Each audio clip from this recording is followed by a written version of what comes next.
এই যে কয়দিন আগে জমি বেচে অটো কিনলাম আব্বা, সে অটোটা হারাই গেল আব্বা। আসলে আব্বা তোমার কোনো দোষ নাই, সব দোষ আমার আব্বা।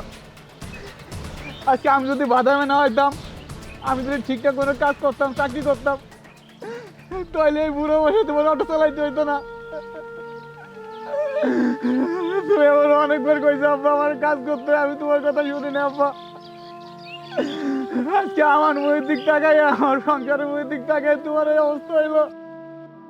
এই বুড়ো বয়সে তোমার দরকার তুমি রেস্টে থাকবা, তুমি চা খাবা, বিড়ি খাবা, ঘুরবা ফিরবা। আর এই বৃদ্ধ বয়সে তোমার সংসারে হাল ধরতে হয়েছে, অটো চালাইতে হয়েছে আব্বা, শুধু আমারই জন্য আব্বা। আমি আমি একটা পকেটে ছেলে আব্বা, আমি ছেলে হয়ে তোমার তোমার শক্তি দিয়ে আব্বা।